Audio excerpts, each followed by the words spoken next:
ಪ್ರಖ್ಯಾತಿ ಹಿರಿಯ ವಕೀಲರು ನಾರಿಮನ್ ಅವರು ನಿಧನರಾಗಿರ್ತಕ್ಕಂಥ ಒಂದು ವಿಚಾರ ತಿಳಿದು ಮಾನ್ಯ ಪೂಜ್ಯ ತಂದೆಯವರು ಕುಮಾರಸ್ವಾಮಿ ಅವರು ಹಾಗೂ ನಾನು ಅವರ ಅಂತಿಮ ದರ್ಶನವನ್ನು ಪಡಿತಕ್ಕಂಥ ಹಿನ್ನೆಲೆಯಲ್ಲಿ ನಿನ್ನೆ ದೆಹಲಿಗೆ ಭೇಟಿ ಕೊಟ್ಟಂಥದ್ದು.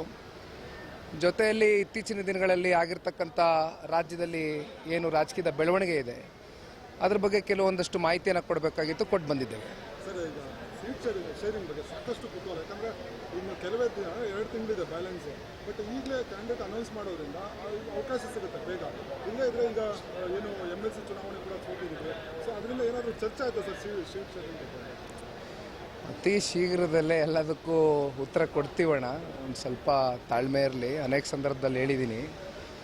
ಬಹುಶಃ ಕೆಲವು ದಿನಗಳಲ್ಲಿ ಇವತ್ತು ಸೀಟಿನ ವಿಚಾರವಾಗಿ, ಹಂಚಿಕೆಯ ವಿಚಾರವಾಗಿ ತೀರ್ಮಾನಗಳಾಗುತ್ತೆ.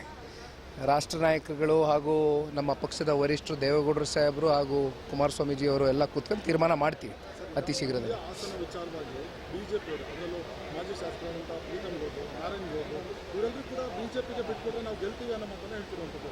ಈ ವಿಚಾರವನ್ನು ಏನಾದರೂ ಅಮಿತ್ ಶಾ ಗಮನಕ್ಕೆ ಏನೋ ತಂದರೆ ಸರ್? ಈಗ ಕಳೆದ ವಿಧಾನಸಭಾ ಚುನಾವಣೆ ವೋಟ್ ಶೇರ್ ತಗೊಂಡಂಥ ಒಂದು ದೃಷ್ಟಿಯಲ್ಲಿ ಇವತ್ತು ಹತ್ತತ್ರ 3 ಪಟ್ಟು ಹೆಚ್ಚಿಗೆ ಮಂಡ್ಯ ಜಿಲ್ಲೆಯಲ್ಲಿ ಇವತ್ತು JDS BJPಗಿಂತ ಮುನ್ನಡೆ ಇರ್ತಕ್ಕಂಥದ್ದು ವೋಟ್ ಶೇರ್ ನೋಡಿದಂಥ ಸಂದರ್ಭದಲ್ಲಿ. ಕೋಲಾರ ಇರ್ಬೋದು, ಮಂಡ್ಯ ಇರ್ಬೋದು, ಹಾಸನ ಇರ್ಬೋದು, ಇವೆಲ್ಲ ಭಾಗಗಳಲ್ಲಿ JDS ಪಕ್ಷದ ಪರವಾದಂಥ ಇವತ್ತು ಅತಿ ಹೆಚ್ಚು ಮತ ಚಲಾವಣೆ ಆಗಿರ್ತಕ್ಕಂಥದ್ದು. ಅದರ ಒಂದು ಹಿನ್ನೆಲೆಯಲ್ಲಿ ಇವತ್ತು ಮುಂದಿನ ದಿನಗಳಲ್ಲಿ ಎಲ್ಲ ಅತಿ ಶೀಘ್ರದಲ್ಲೇ ಈ ಒಂದು ಸೀಟ್ ಹಂಚಿಕೆ ವಿಚಾರವಾಗಿ ಬಗೆಹರಿಸ್ತಾರೆ ರಾಷ್ಟ್ರೀಯ ನಾಯಕರು. ಏನಿಲ್ಲ, ಗೊಂದಲಕ್ಕೆ ಯಾವುದೇ ರೀತಿ ನಾವು ಎಡೆ ಮಾಡಿಕೊಡ್ತಕ್ಕಂಥ ಪ್ರಶ್ನೆ ಇಲ್ಲ. ಯಾವುದೇ ಸಣ್ಣ ಪುಟ್ಟ ಭಿನ್ನಾಭಿಪ್ರಾಯಗಳಿದ್ರೂ ಅದನ್ನು ಬಗೆಹರಿಸ್ಕೊಳ್ತಕ್ಕಂಥ ಪ್ರಾಮಾಣಿಕ ಕೆಲಸ ನಾವು ಮಾಡ್ತೇವೆ. ನಿಖಿಲ್ ಕುಮಾರಸ್ವಾಮಿ ಅವರು ಮಂಡ್ಯದಿಂದಲೇ ಸ್ಪರ್ಧೆ ಮಾಡಬೇಕು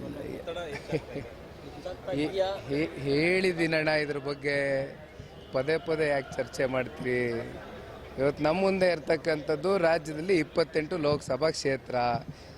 ಸೊ ಅದ್ರ ಬಗ್ಗೆ ಇವತ್ತು ನಾವು ಹೆಚ್ಚಾಗಿ ಕಾಳಜಿ ವಹಿಸಿ ಚುನಾವಣೆಯಲ್ಲಿ ಹೋರಾಟ ಮಾಡಬೇಕು ಅಂತಕ್ಕಂಥದ್ದು ಸಿದ್ಧತೆ ನಡೆಸ್ತಾ ಇದ್ದೇವೆ.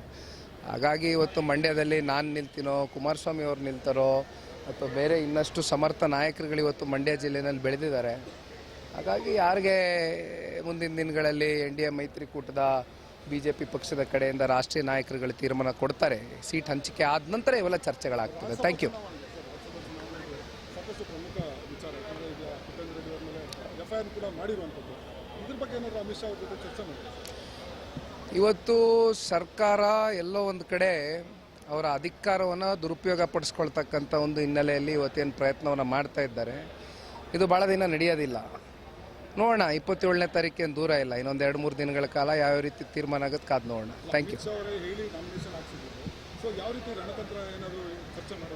ಅವೆಲ್ಲ ಆಚೆ ನಾವು ಬಹಿರಂಗವಾಗಿ ಚರ್ಚೆ ಮಾಡಲಿಕ್ಕೆ ಆಗೋದಿಲ್ಲ. ಒಂದು 2 ದಿನ. Thank you.